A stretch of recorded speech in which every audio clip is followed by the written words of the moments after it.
제 물건이 조금 많이 큰데 괜찮으시겠어요? 그가 작은 목소리로 물었습니다. 네, 그럼 더 좋을 것 같아요. 제가 부끄럽지만 대답을 했죠. 그 순간 그의 팔이 제 어깨를 감싸 앉아 심장이 미친 듯이 뛰기 시작했어요. 20년 만에 처음 느끼는 따스한 온기의 몸이 저절로 그에게 기대어졌고 우리의 호흡은 점점 거칠어졌습니다. 방 안의 온도가 순식간에 올라가는 듯 했죠. 그 순간만큼은 세월이 만들어 놓은 모든 상처와 외로움이 치유되는 느낌이었습니다. 하지만 그때는 몰랐어요. 60대에 찾아온 이 뜻밖의 사랑이 제 인생을 어떻게 바꿔놓을지, 앞으로 어떤 일들이 기다리고 있을지, 지금부터 제 평범했던 나날들을 완전히 뒤바꾸고 놓은 특별한 순간들을 여러분과 나누려 합니다. 시작하기 전 영상 오른쪽 아래에 있는 구독 버튼과 좋아요 꼭 눌러주세요. 그리고 여러분의 이야기도 댓글로 남겨주시면 제가 하나하나 다 읽어볼게요. 혹시 비슷한 경험이 있으신가요? 여러분의 사연도 궁금합니다.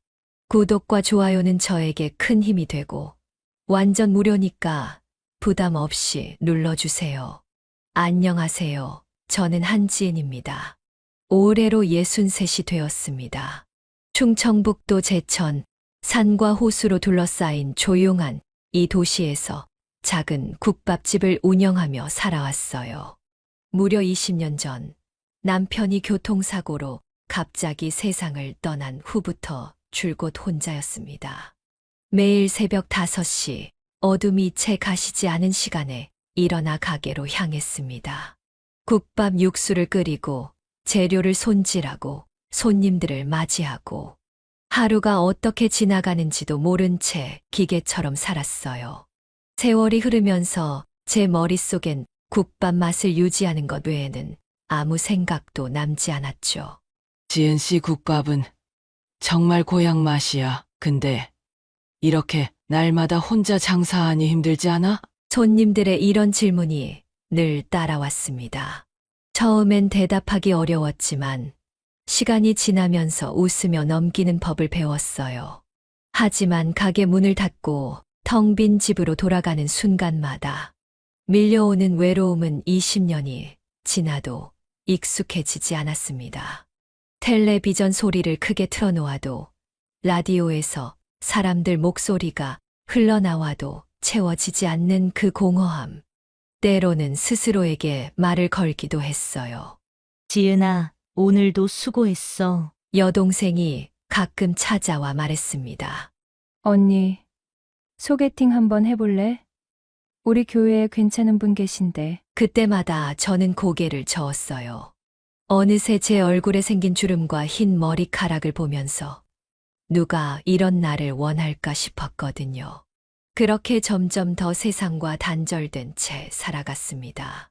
시장 골목 안쪽 좁은 골목길 끝에 위치한 저의 지은이네 국밥은 동네 사람들에게 맛집으로 알려져 있었지만 그 명성이 제 외로움을 달래주진 못했습니다. 남편과 함께 시작했던 가게를 혼자 지키는 것이 제 삶의 유일한 의미였으니까요. 지난 겨울 유난히 추운 날이 계속되었습니다. 그날도 눈이 내리는 저녁, 가게 문을 닫고 집으로 향하던 중이었어요. 눈발이 제 얼굴에 다 녹아내리는데 문득 이대로 인생을 마감하게 될까봐 두려워졌습니다. 이대로는 안 돼. 집에 돌아온 후 거울 속 제 모습을 바라보며 중얼거렸습니다. 한때는 생기 넘치던 눈빛이 언제부터인가 초점을 잃어버렸더군요. 그렇게 또 하루가 지나고 또 다른 하루가 시작되고 이 지루한 반복이 영원히 계속될 것만 같았습니다. 다음 날 아침 가게로 가는 길에 동네 도서관 앞을 지나게 되었어요. 평소라면 그냥 지나쳤을 게시판이 눈에 들어왔습니다. 겨울 문화 강좌 인생 2막을 위한 독서 모임, 참가자 모집. 발걸음을 멈추고 한참을 바라봤어요. 충청북도 제천에서 국밥집을 운영하며 살아온 63세 한지은. 남편이 사고로 세상을 떠난 후 20년 넘게 혼자 외롭게 삶을 이어온 저에게도 인생 이막이라는 게 있을까요? 그 순간 오랫동안 닫혀있던 제 마음속 어딘가에서 작은 불씨가 일어났습니다. 그리고 그 불씨는 저를 도서관 안으로 이끌었고 제가 상상조차 못했던 새로운 인연을 만나게 해주었답니다. 그러던 어느 겨울이었어요. 창밖으로 눈이 소복하게 내리던 날, 집에 혼자 있자니 갑자기 마음이 너무 허전해졌습니다. TV를 켜도 라디오를 틀어놓아도 채워지지 않는 그 공허함이 너무 크게 느껴지던 날이었죠.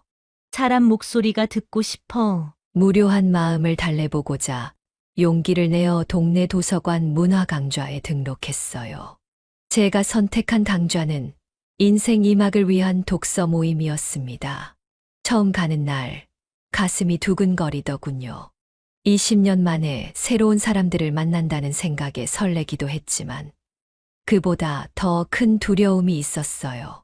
도서관에 도착했을 때 이미 몇 분이 자리에 앉아 계셨어요. 모두 저와 비슷한 연배의 어르신들이었죠. 그런데 문득 귀 쪽에서 책장을 정리하고 계시는 분이 눈에 들어왔습니다. 키가 크고 단정한 인상의 남성분이었어요.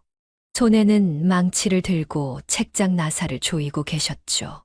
강의가 시작되기 전 그분이 앞으로 나와 자기소개를 하셨습니다. 안녕하세요.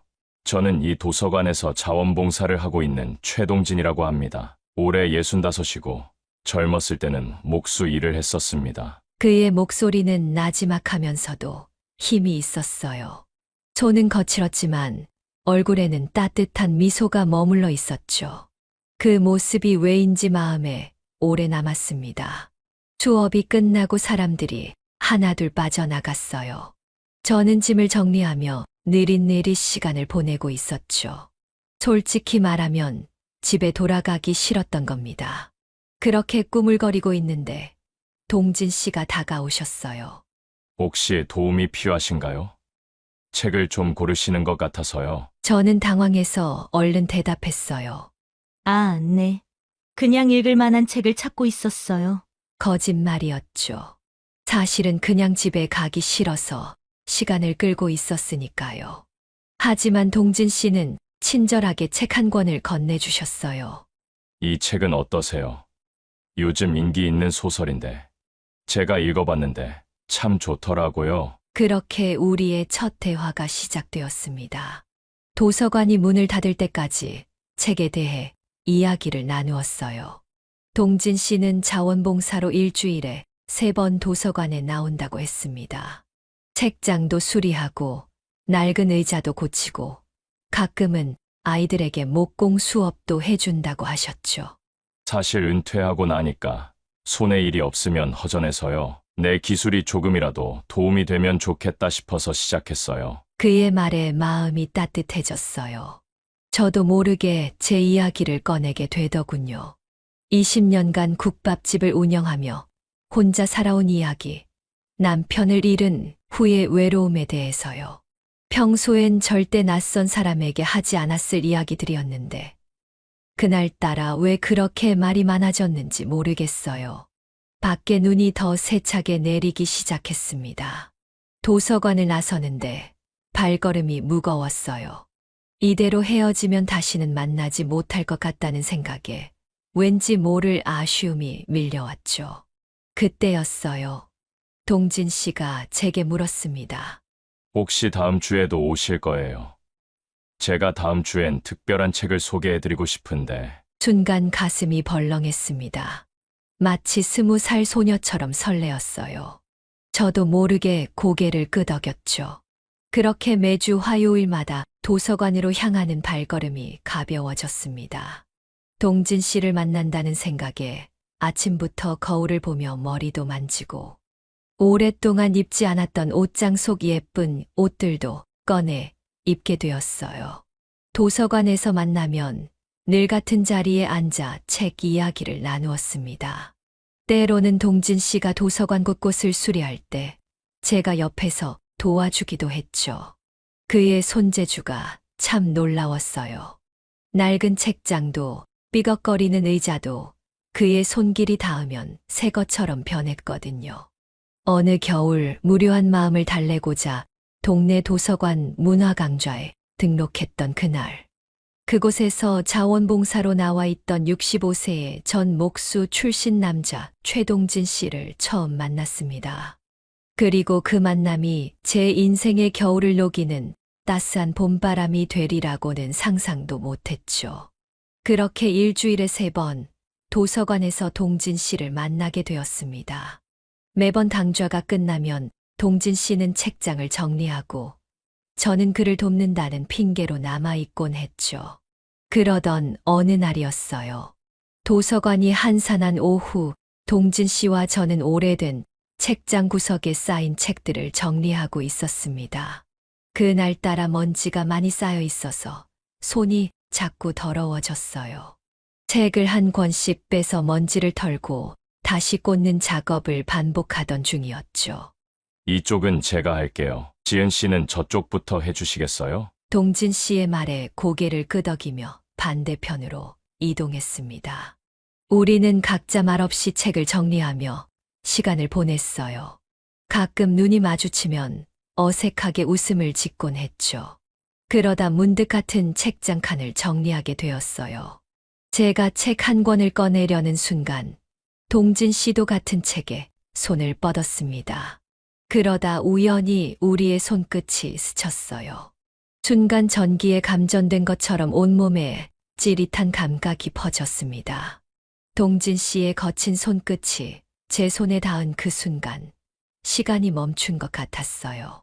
저도 모르게 고개를 들어 동진 씨를 바라봤습니다. 그의 눈동자와 마주친 순간 우리는 서로 어색한 미소를 지었어요. 그의 얼굴이 살짝 붉어진 걸 볼 수 있었죠. 아마 저도 비슷했을 거예요. 죄송합니다. 제가 먼저 손을 댔네요. 동진 씨가 작은 목소리로 말했지만 손은 여전히 책에서 떨어지지 않았어요. 저도 그랬고요. 그렇게 몇 초간 서로의 손이 살짝 맞닿은 채로 서 있었습니다. 어색함 속에서도 이상하게 떨어지기 싫은 마음이 들었어요. 결국 제가 먼저 손을 뗐습니다. 심장이 너무 빠르게 뛰어서 숨이 막힐 것 같았거든요. 63세의 나이에 이런 감정을 다시 느낄 줄은 몰랐습니다. 마치 학창 시절로 돌아간 것 같은 설렘이었어요. 그 후로도 우리는 계속 책을 정리했지만 뭔가 달라진 것 같았습니다.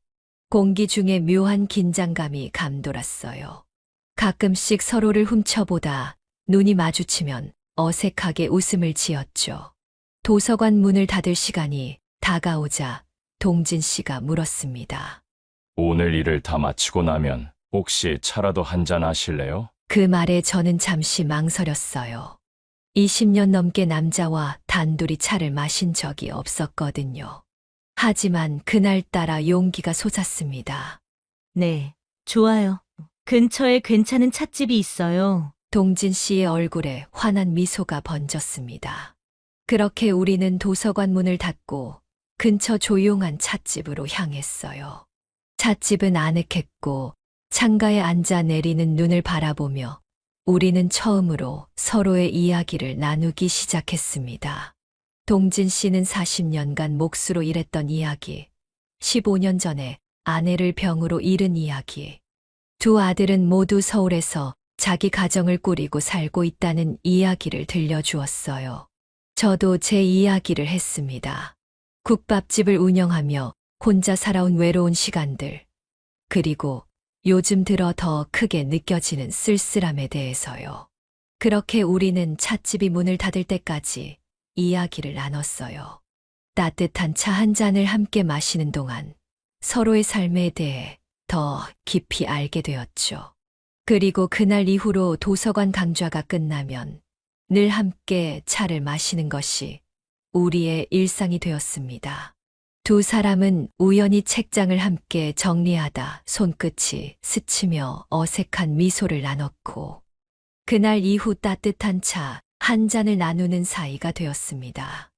그 작은 스침이 제 인생에 큰 변화를 가져올 줄은 그때는 전혀 몰랐죠. 그렇게 매일 차를 마시며 이야기를 나누던 어느 날이었어요. 도서관에 도착했는데 동진 씨가 보이지 않았습니다. 대신 사다리가 세워져 있고 그 위에서 뭔가 작업 소리가 들렸어요. 고개를 들어보니 동진 씨가 창틀 위에서 작업 중이었습니다. 망치와 드라이버를 들고 열심히 무언가를 고치고 있었죠. 저는 잠시 그 모습을 지켜봤어요. 손놀림이 참 능숙했습니다. 40년 목수 경력이 느껴지는 정교한 움직임이었어요. 동진 씨, 뭐 하시는 거예요? 제가 물었더니 동진 씨가 잠시 작업을 멈추고 아래를 내려다봤습니다. 아, 지은 씨, 이 창틀이 너무 낡아서요. 비가 오면 물이 새고 바람이 불면 틈새로 찬 공기가 들어오더라고요. 도서관 사람들이 불편해할 것 같아서 제가 좀 고치고 있어요. 그의 이마에는 땀이 맺혀 있었어요. 12월의 추운 날씨에도 열심히 작업하는 모습이 대단해 보였습니다. 저는 잠시 그 모습을 바라보다가 주변 책들을 정리했어요. 그러다 문득 고개를 들어보니 동진 씨가 위험하게 몸을 기울이고 있었습니다. 조심하세요. 위험해 보여요. 제 목소리에 동진 씨가 살짝 웃으며 대답했어요. 괜찮아요. 이런 일은 익숙해서요. 예전에 건물 외벽 작업도 많이 했으니까요. 그래도 마음이 놓이지 않아 저는 계속 동진 씨의 작업을 지켜봤습니다. 1시간 정도 지나자 그가 사다리에서 내려왔어요. 손에는 낡은 창틀 부품들이 들려 있었고 이제 창문은 말끔히 고쳐져 있었습니다. 이제 비가 와도 물이 새지 않을 거예요. 그리고 바람도 덜 들어올 거고요. 동진 씨의 말에 저는 감탄했어요. 겨우 1시간 만에 그렇게 말끔히 고치다니요. 그날 이후로 동진 씨는 도서관 곳곳을 수리하기 시작했습니다. 삐걱거리던 의자, 불량한 형광등, 고장난 수도꼭지. 그의 손길이 닿는 곳마다 모든 것이 제대로 작동했죠. 하루는 제가 국밥집 문을 닫고 나오는데 동진 씨가 기다리고 있었어요. 처음으로 도서관이 아닌 곳에서 만나는 거라 가슴이 두근거렸습니다. 무슨 일이세요? 여기까지 오셨네요. 동진 씨는 제 가게를 둘러보더니 말했어요. 지난번에 지은 씨가 가게 지붕에서 물이 샌다고 하셨잖아요. 한번 봐도 될까요? 정말 깜짝 놀랐습니다. 차 마시며 대화할 때 무심코 말했던 가게 문제를 기억하고 있었던 거예요. 저는 고개를 끄덕이며 그를 안으로 모셨습니다. 다음 날 아침 일찍 동진 씨가 도구 상자를 들고 나타났어요. 사다리를 타고 올라가 지붕을 살펴보더니 금세 문제를 찾아냈습니다. 지붕 한쪽에 작은 균열이 생겨 비가 오면 물이 새고 있었던 거죠. 생각보다 상태가 좋지 않네요. 하지만 걱정 마세요. 제가 고칠 수 있어요. 그렇게 동진 씨는 하루 종일 제 가게 지붕을 수리했습니다. 저는 그가 작업하는 동안 국밥을 끓여 대접했어요. 처음으로 누군가를 위해 특별히 신경 써서 만든 국밥이었죠. 동진 씨는 국밥을 한 입 먹더니 환하게 웃었습니다. 이렇게 맛있는 국밥은 처음이에요. 역시 소문대로네요. 그 말에 저도 모르게 얼굴이 붉어졌어요. 누군가에게 진심 어린 칭찬을 받는 것이 이렇게 기쁜 일인지 잊고 살았던 것 같습니다. 그 후로 동진 씨는 종종 제 가게에 들러 이것저것 손봐주기 시작했어요. 흔들리는 테이블, 달아빠진 도마, 녹슨 수도관. 그가 고치지 못하는 것이 없었습니다. 매번 와서는 국밥 한 그릇을 먹고 가는 것이 우리의 일상이 되었죠. 어느덧 동진 씨는 제 삶에서 빼놓을 수 없는 존재가 되어 있었습니다.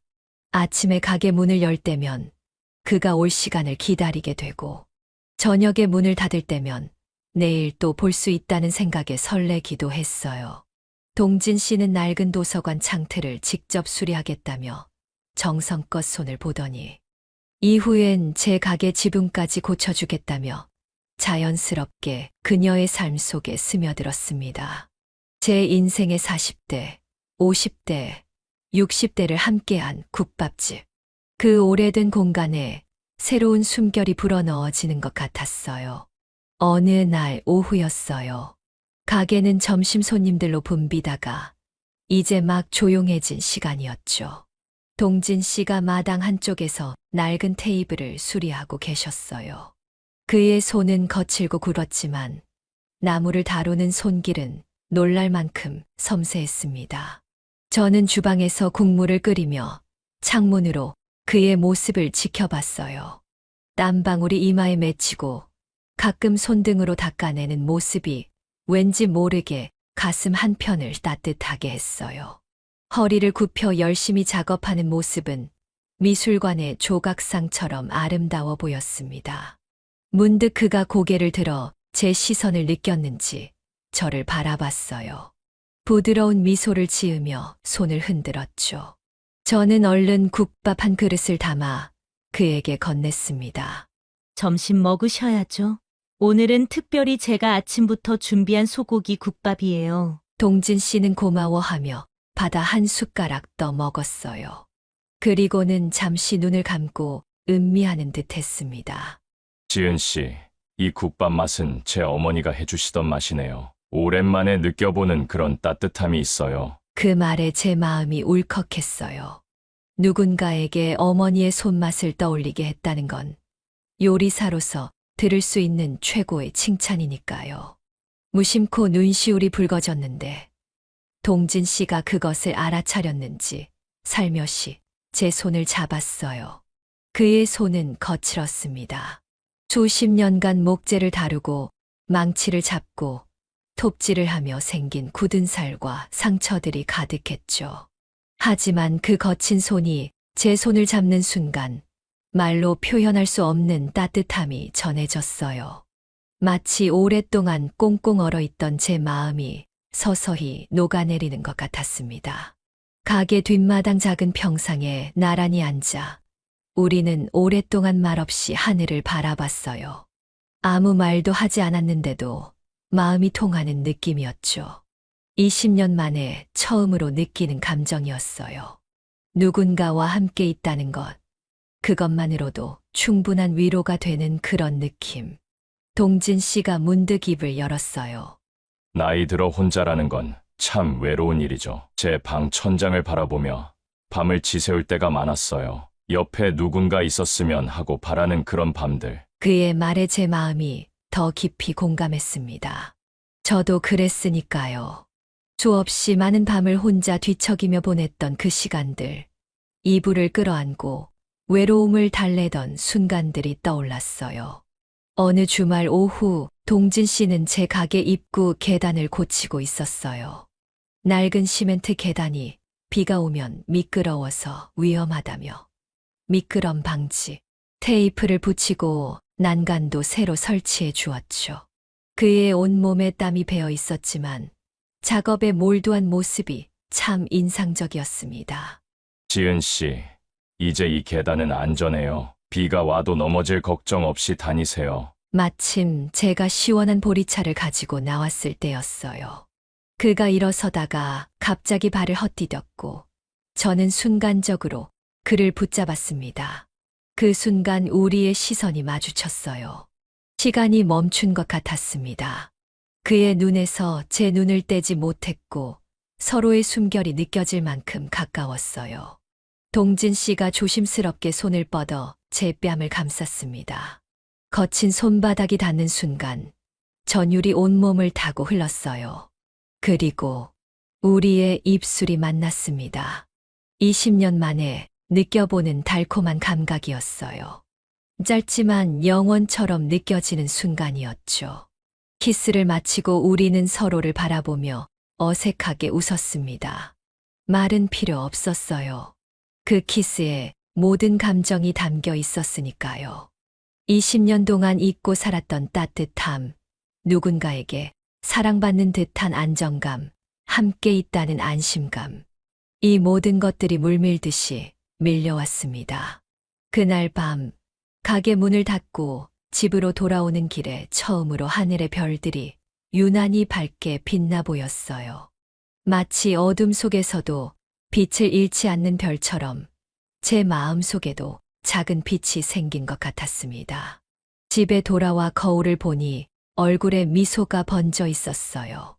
언제부터인지 모르게 생긴 미소였죠. 마치 오랫동안 잠들어 있던 제 마음이 깨어난 것 같았습니다. 더 이상 집이 텅 비어 보이지 않았고 밤의 정적이 두렵지 않았어요. 거칠지만 진심 어린 그의 손길에 저는 잊고 살았던 따뜻함을 느꼈고 마침내 혼자란 생각이 사라지는 듯한 위안을 받게 되었죠. 국밥집과 도서관을 오가며 우리는 서로의 삶에 없어서는 안 될 존재가 되어가고 있었습니다. 그 달콤한 키스 이후 우리의 관계는 더욱 깊어졌어요. 매일 아침 동진 씨는 제 가게에 들러 커피 한 잔을 나누고 저녁이면 함께 산책을 하는 것이 일상이 되었죠. 마치 오랫동안 잃어버렸던 퍼즐 조각을 찾은 것처럼 우리는 자연스럽게 서로의 삶에 맞춰갔습니다.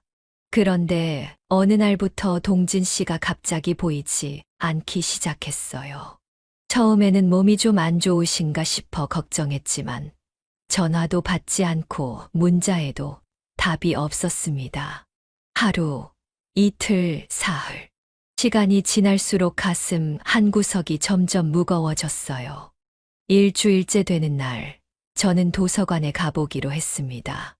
혹시 그곳에서 동진 씨를 만날 수 있을까 싶어서요. 하지만 도서관 관리인은 동진 씨가 자원봉사를 그만두었다고 했어요. 이유도 없이 갑자기요. 지은 씨, 괜찮으세요? 얼굴이 창백해 보여요. 도서관 직원이 걱정스럽게 물었지만 제 귀에는 들리지 않았어요. 마음이 너무 혼란스러웠습니다. 왜 아무 말도 없이 사라진 걸까요? 우리 사이에 무슨 문제가 있었던 걸까요? 머릿속이 복잡해지면서 가슴은 점점 더 아팠습니다.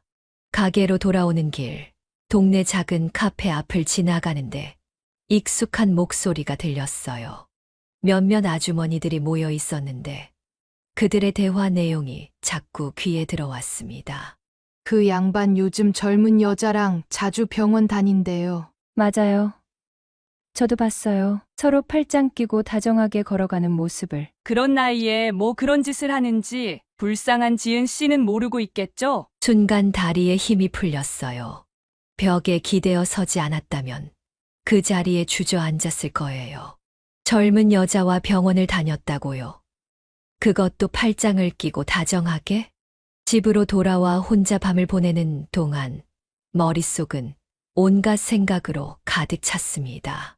동진 씨가 키스했던 그 입술로 다른 여자에게 달콤한 말을 속삭이는 모습. 나와 손을 잡았던 그 손으로 다른 여자의 손을 잡는 모습. 상상만으로도 가슴이 찢어질 것 같았어요. 이불을 뒤집어 쓰고 울었습니다.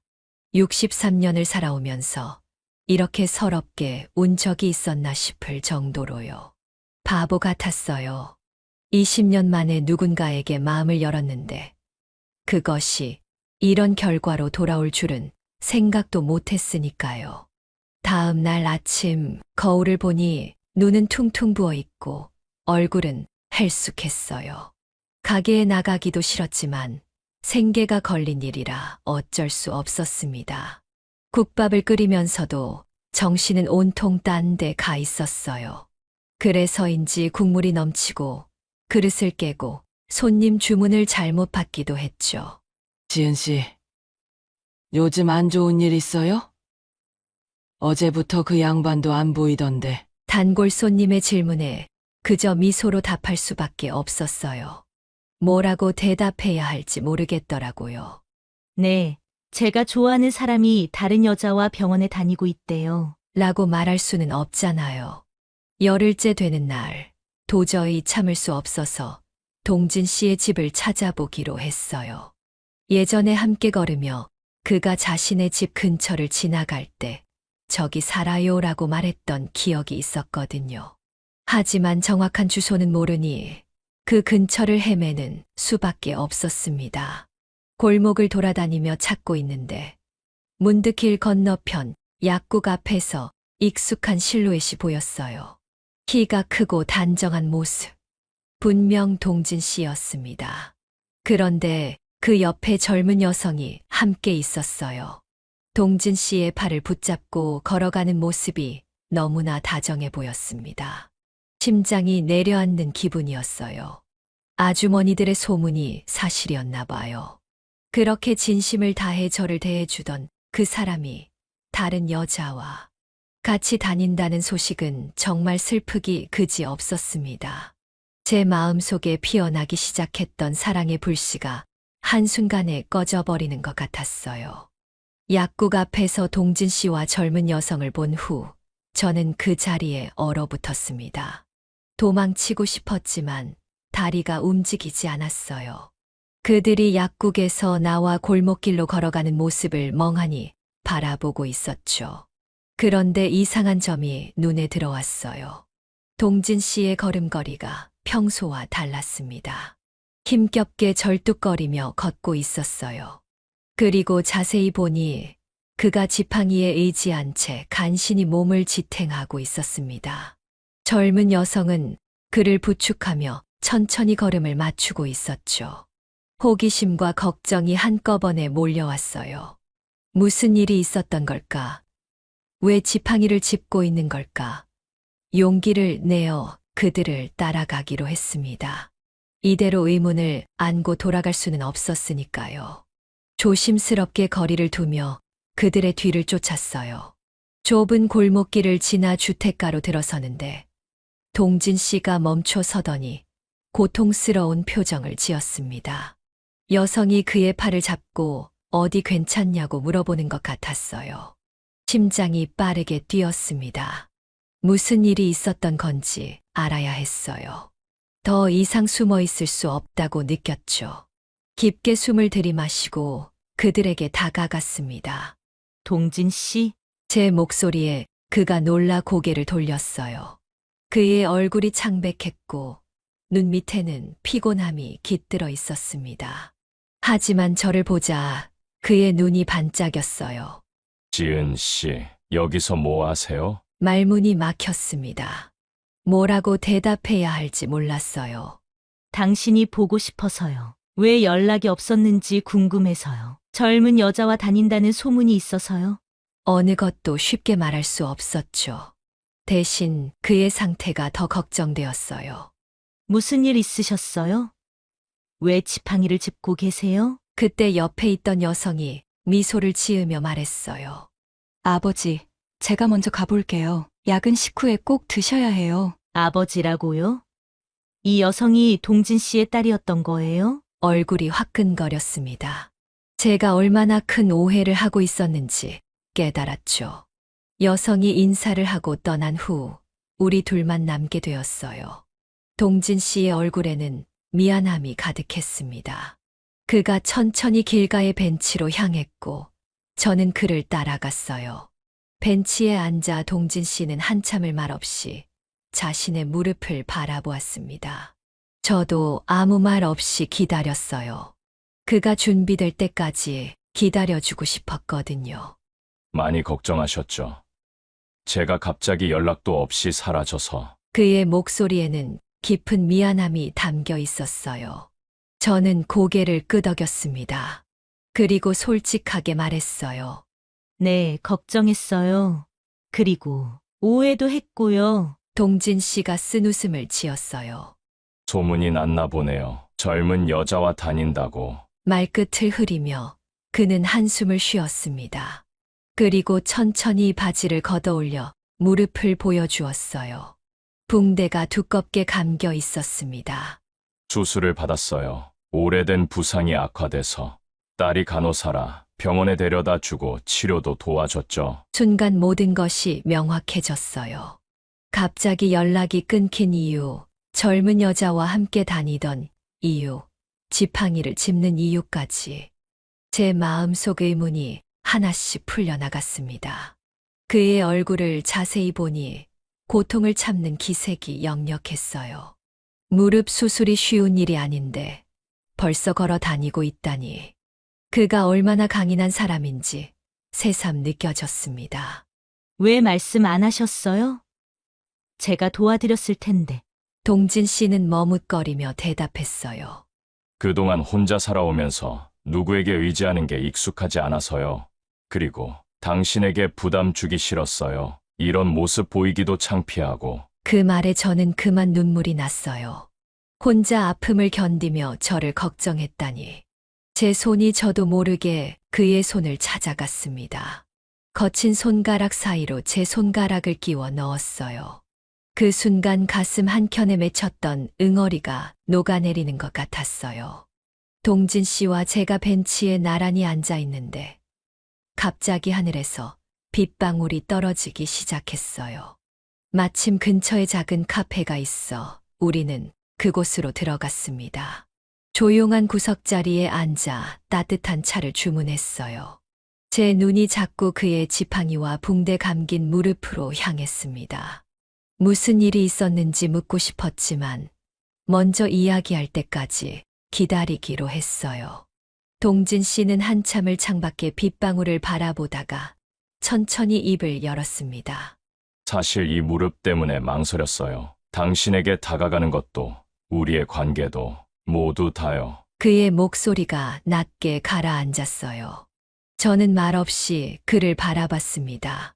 동진 씨의 눈에는 오래된 슬픔이 깃들어 있었어요. 15년 전 일이에요. 제가 아직 건설 현장에서 일할 때였죠. 그날은 폭우가 쏟아지던 날이었다고 해요. 동진 씨가 맡고 있던 현장 근처에 오래된 건물이 있었는데 비 때문에 무너질 위험이 있다는 연락을 받았대요. 현장에 도착해보니 2층에 젊은 직원 한 명이 갇혀 있었다고 합니다. 119에 연락했지만 도착하기까지 시간이 너무 오래 걸렸어요. 건물이 계속 흔들리고 있었죠. 더 이상 기다릴 수 없었어요. 동진 씨는 직접 무너져가는 건물로 들어갔다고 해요. 2층으로 올라가 갇혀있던 직원을 구해서 함께 내려오는 순간 건물 일부가 무너졌답니다. 직원은 무사했지만 동진 씨의 무릎이 콘크리트 잔해에 심하게 다쳤죠. 차를 한 모금 마시고 동진 씨는 이야기를 이어갔어요. 제 가슴은 그의 말 한마디 한마디에 더 깊이 빠져들고 있었습니다.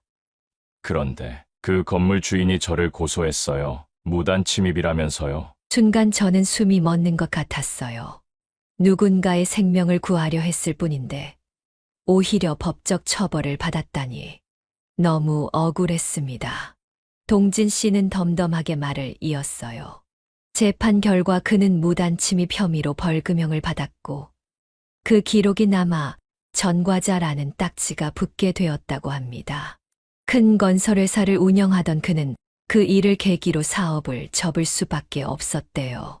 처음에는 너무 억울했어요. 하지만 시간이 지나면서 깨달았죠. 건물이 안전하게 지어졌다면, 그리고 제가 평소에 그 건물의 위험성을 제대로 알렸다면, 그날의 사고도 없었을 거라고요. 그날 이후 동진 씨는 안전에 대한 강박관념이 생겼다고 해요. 위험한 곳을 보면 지나칠 수 없게 되었고, 누군가 다치지 않게 하기 위해 자신이 할 수 있는 일을 찾아다녔답니다. 그래서 도서관 자원봉사도 시작했고, 제 가게에 여기저기를 손봐준 것도 모두 같은 이유였어요. 그런데 얼마 전 옛날 다쳤던 그 무릎이 갑자기 악화됐어요. 의사가 수술을 권했죠. 당신에게 말하고 싶었지만 어떻게 해야 할지 몰랐어요. 전과자라는 말을 어떻게 꺼내야 할지. 동진 씨의 눈에서 눈물이 흘러내렸습니다. 아마도 이 이야기를 처음으로 누군가에게 온전히 털어놓는 것 같았어요. 그동안 얼마나 혼자 고통스러워했을지 생각하니 제 가슴도 아팠습니다.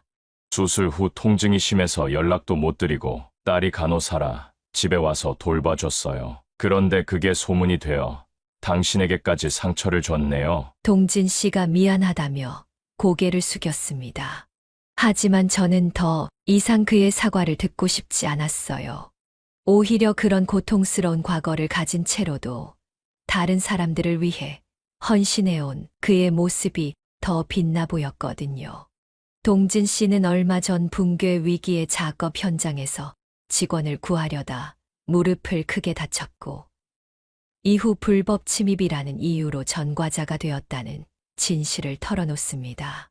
그 긴 고백을 들으며 저는 제가 사랑하게 된 사람이 얼마나 강인하고 따뜻한 사람인지 더 깊이 이해하게 되었어요. 동진 씨의 고백이 끝났을 때 카페 창밖으로는 비가 그치고 있었어요. 하늘에는 어느새 따스한 노을이 번지기 시작했죠. 우리 사이에는 긴 침묵이 흘렀습니다. 그의 이야기를 들은 후 어떤 말도 충분하지 않을 것 같았거든요. 대신 저는 천천히 손을 뻗어 테이블 위에 놓인 그의 거친 손을 감쌌습니다.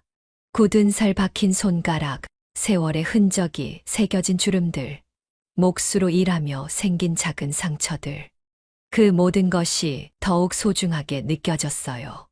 동진 씨는 놀란 눈으로 저를 바라봤습니다. 아마 제가 그의 과거를 듣고 떠날 거라고 생각했나 봐요. 하지만 저는 그럴 생각이 전혀 없었죠. 오히려 그의 진솔한 고백이 우리 사이를 더 가깝게 만들어 주었습니다. 제가 이런 사람이라도 괜찮으신가요? 동진 씨의 떨리는 목소리에 저는 그저 더 강하게 그의 손을 잡아주었어요. 때로는 말보다 행동이 더 많은 것을 전하는 법이니까요. 그의 눈에 맺힌 눈물이 천천히 뺨을 타고 흘러내렸습니다. 우리는 오랫동안 그렇게 손을 잡고 있었어요. 서로의 온기를 느끼며 말없이 위로를 나누었죠. 동진 씨의 손에서는 평생 타인을 위해 헌신해온 사람의 따뜻함이 전해졌습니다. 그리고 제 손에서는 20년간 혼자 견뎌온 외로움의 깊이가 녹아내리고 있었죠. 밖으로 나왔을 때 노을은 더 짙게 번져 있었고 비에 젖은 거리는 황금빛으로 물들어 있었어요. 동진 씨는 여전히 지팡이에 의지한 채 조심스럽게 걸음을 옮겼습니다. 저는 자연스럽게 그의 팔을 감싸 부축했어요. 조심하세요. 제가 도와드릴게요.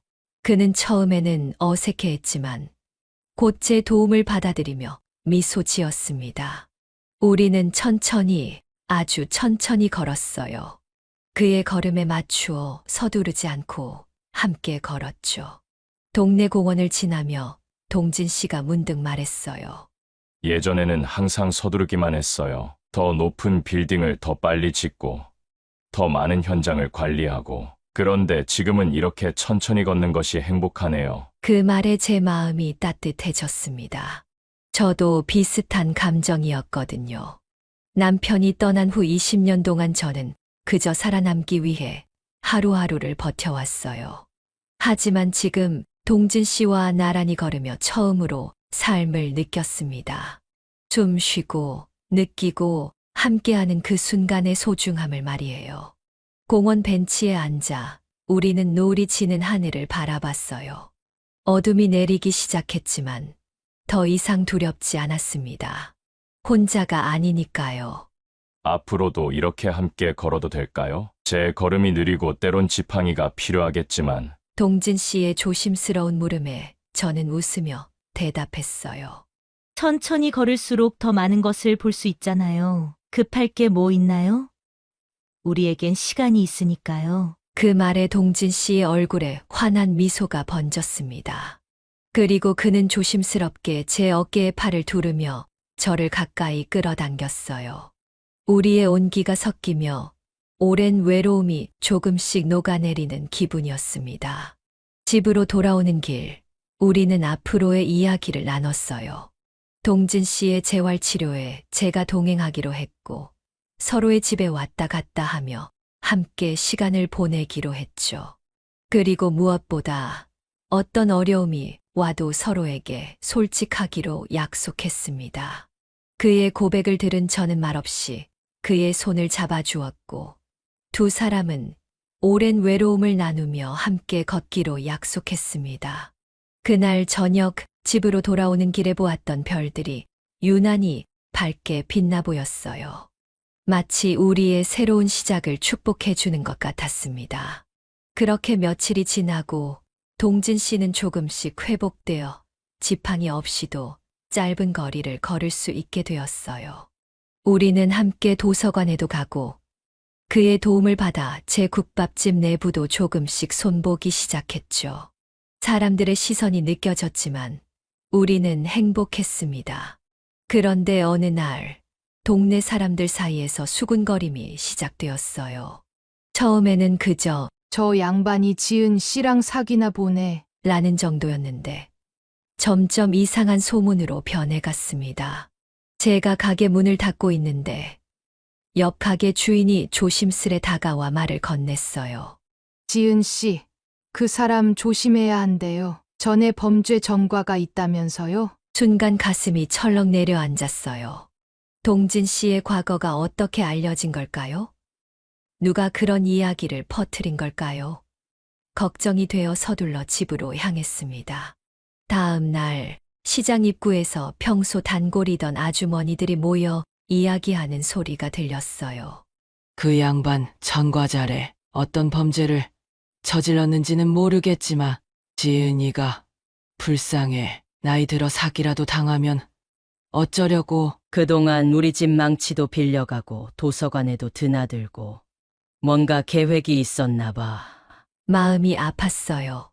동진 씨가 얼마나 선하고 진실된 사람인지 알기에 그런 말들이 얼마나 억울한지 알았거든요. 하지만 그보다 더 아픈 건 동진 씨가 이런 소문을 들으면 얼마나 상처받을지 생각하는 것이었습니다.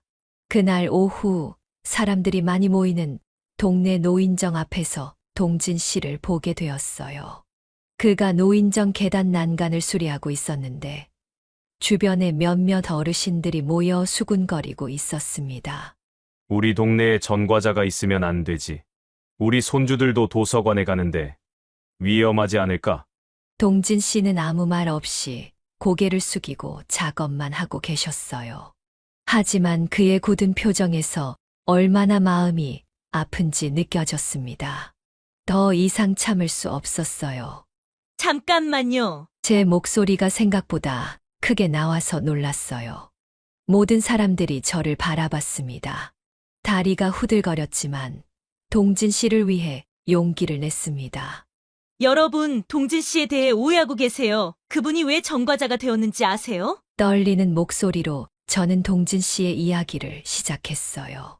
폭우 속에서 무너지는 건물에 갇힌 직원을 구하기 위해 직접 들어가 목숨을 걸었던 일, 그 과정에서 무릎을 심하게 다쳤던 일, 그리고 오히려 건물주에게 무단 침입이라며 고소당했던 억울한 사연까지.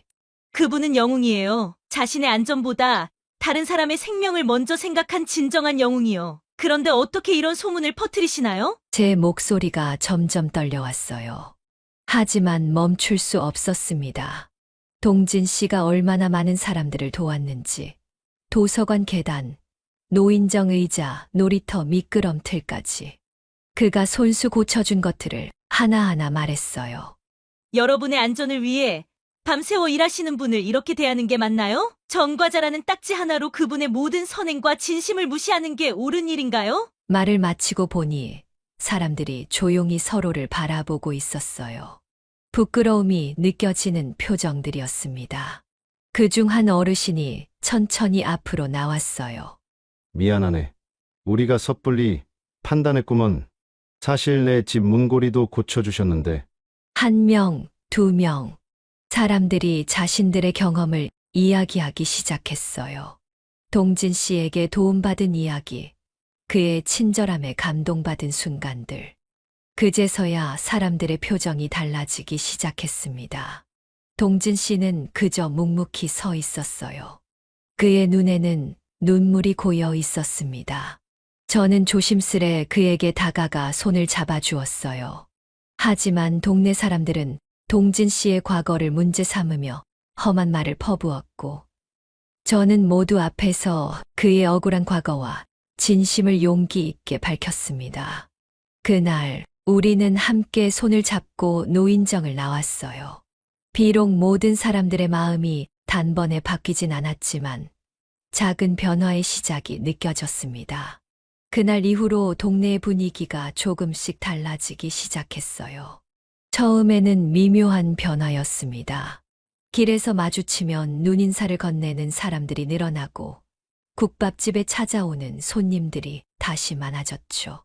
동진 씨의 재활치료가 끝나고 움직임이 자유로워지자 그는 더 활발하게 마을 곳곳을 돌아다니며 도움이 필요한 곳을 찾아다녔어요. 그의 손길이 닿은 곳은 어디든 새 것처럼 변했습니다.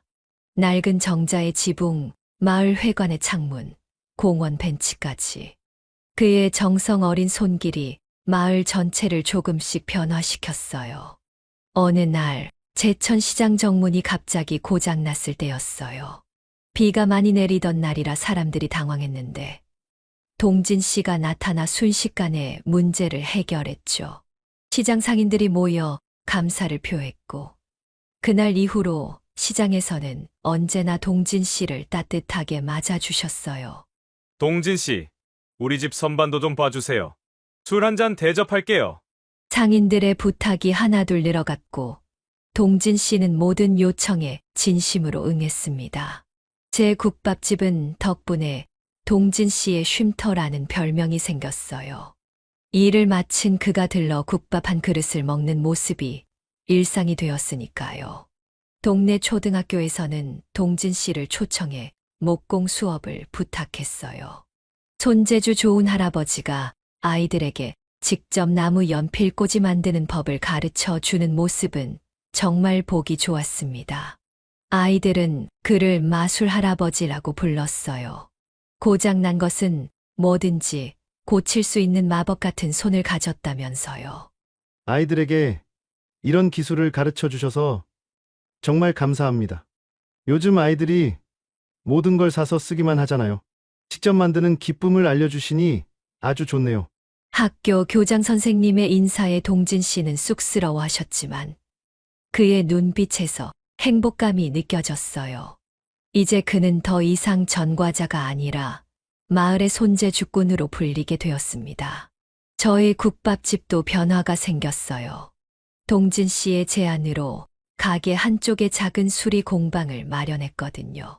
사람들이 고장난 물건을 가져오면 동진 씨가 고쳐주고 그 사이 제 국밥을 먹을 수 있는 공간이었죠. 고쳐주는 국밥집이라는 독특한 컨셉이 사람들의 입소문을 타면서 멀리서도 손님들이 찾아오기 시작했어요. 마을 축제 때는 저희가 함께 부스를 운영했습니다. 제가 국밥을 팔고 동진 씨는 간단한 목공 예품을 만들어 판매했죠. 그날 우리 부스 앞에 사람들이 줄을 서서 기다리는 모습을 보며 가슴이 뿌듯했어요. 지은 씨와 동진 씨 덕분에 우리 마을이 더 따뜻해진 것 같아요. 두 분이 이렇게 함께 하시니 보기 좋네요. 마을 이장님의 말씀에 우리는 서로를 바라보며 미소 지었습니다. 그 미소 속에는 우리만의 비밀과 행복이 담겨 있었죠. 긴 세월 동안 각자의 상처를 안고 살아왔지만 이제는 서로에게 기대어 새로운 삶을 만들어가고 있었으니까요. 동진 씨는 제 가게 뒤편에 작은 정원도 만들어 주었어요. 손님들이 국밥을 기다리며 쉴 수 있는 공간이었죠. 나무 벤치와 작은 분수, 그리고 아름다운 꽃들. 그의 정성이 담긴 공간은 금세 동네의 명소가 되었습니다. 어느덧 가을이 깊어갈 무렵, 마을 노인회에서는 동진 씨에게 감사패를 전달했어요. 마을의 든든한 기둥이라는 제목이 새겨진 패를 받는 그의 얼굴에는 자랑스러움과 감동이 가득했습니다. 시간이 지나며 사람들은 그의 진정성과 손재주를 다시 보기 시작했고, 저와 동진 씨는 마을의 든든한 존재로 자리 잡아갔습니다. 우리의 삶은 더 이상 외롭지 않았어요. 서로에게 그리고 마을 사람들에게 의지하며 따뜻한 일상을 만들어가고 있었으니까요. 가을에서 겨울로, 겨울에서 다시 봄으로, 계절이 변하는 동안 우리의 관계도 점점 깊어져 갔습니다. 매일 아침 함께 국밥집을 열고 저녁에는 서로의 집을 오가며 시간을 보냈어요. 하지만 아직 한 걸음을 더 내딛지 못하고 있었죠.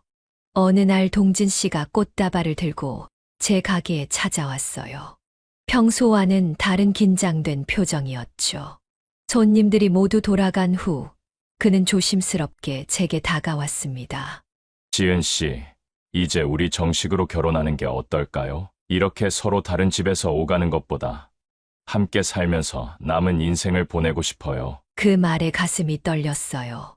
20년 만에 누군가와 결혼이라는 단어를 나누다니 꿈만 같았습니다. 하지만 말보다 더 큰 떨림은 그날 밤 찾아왔죠.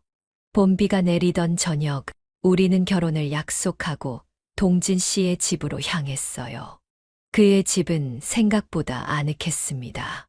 목수의 집답게 나무 향기가 가득했고 그가 직접 만든 가구들로 채워져 있었죠. 벽에는 그가 젊은 시절 지은 건물들의 사진이 걸려 있었어요. 동진 씨는 조심스럽게 촛불을 켰습니다. 전기가 있음에도 촛불의 은은한 불빛이 더 로맨틱하다며 그 순간만큼은 우리가 60대가 아닌 20살 연인 같았어요. 침실로 들어가는 순간 가슴이 두근거렸어요. 얼마나 오랜 시간 혼자였는지 누군가와 이런 순간을 공유한다는 게 낯설기도 했죠. 동진 씨도 마찬가지였을 거예요. 잠시 우리는 서로 바라보기만 했습니다. 괜찮아요? 부담스럽다면. 그의 걱정스러운 목소리에 저는 고개를 저었어요. 부담스럽다기보다 설렘이 컸으니까요. 제가 먼저 용기를 내어 다가갔습니다. 그의 손을 잡고 천천히 침대에 앉았어요. 촛불이 만들어내는 그림자가 벽에 춤추는 가운데 우리는 서로의 눈을 바라봤습니다. 그의 눈에서 보이는 애정과 설렘, 그리고 약간의 두려움까지. 그 모든 감정이 제 마음과 일치했어요. 당신을 만나기 전까지는 내 인생의 봄이 다시 올 거라고 생각하지 못했어요. 지은 씨는 나의 늦은 봄이에요. 그 말에 눈물이 났어요. 저도 마찬가지였으니까요. 동진 씨는 조심스럽게 제 뺨에 손을 대고 눈물을 닦아주었습니다. 굳은 살 박힌 거친 손이었지만 그 어떤 부드러운 손길보다 따뜻하게 느껴졌어요. 첫 키스는 부드럽고 조심스러웠습니다. 마치 서로가 깨질 듯한 보물을 다루듯이요. 하지만 점점 우리의 터치는 대담해졌고 숨결은 거칠어졌어요. 오랫동안 잊고 있었던 감각들이 하나씩 깨어났습니다. 옷을 하나씩 벗어가며 우리는 서로의 나이 든 몸을 마주했어요. 주름진 피부, 처진 살, 흰 머리카락. 하지만 그 어떤 젊음보다 아름다웠습니다. 세월의 흔적은 우리가 견뎌온 인생의 증거였으니까요. 당신은 정말 아름다워요. 나이는 그저 숫자일 뿐이에요. 그의 속삭임에 저는 더 이상 부끄러움을 느끼지 않았어요. 20대의 탄력 있는 몸은 아니었지만 63년을 살아온 제 몸이 자랑스러웠습니다. 동진 씨도 마찬가지였어요. 그의 흉터와 주름이 모두 사랑스러웠죠. 그렇게 우리는 서로의 몸과 마음을 나누었어요. 서툴지만 진실된, 서두르지 않고 천천히 나누는 사랑이었습니다. 촛불이 타들어가는 동안 우리의 사랑은 더욱 깊어져 갔어요. 그리고 어느 늦은 봄밤, 두 사람은 촛불이 은은한 방 안에서 서로 뜨거운 밤을 보내며 오래도록 닫혀있던 마음의 문을 열고 새로운 삶의 첫 장을 함께 열었습니다. 그날 밤 저는 깨달았어요. 진정한 사랑에는 나이가 없다는 것을. 그리고 인생의 봄은 언제든 다시 찾아올 수 있다는 것을요. 여러분, 제 이야기가 어떠셨나요? 혹시 비슷한 경험이 있으신가요? 당신의 인생에도 늦은 봄이 찾아올 수 있습니다. 절대 포기하지 마세요. 사랑은 언제나 우리 곁에 있으니까요. 오늘 영상이 마음에 드셨다면 구독과 좋아요 부탁드립니다. 알림 설정도 해두시면 다음 영상도 놓치지 않고 보실 수 있어요. 그리고 댓글로 여러분의 사랑 이야기도 들려주세요. 다음 영상에서는 또 다른 감동적인 사연으로 찾아뵙겠습니다. 지금까지 인생의 후반부를 이야기하다 지혜 사연이었습니다. 시청해 주셔서 감사합니다.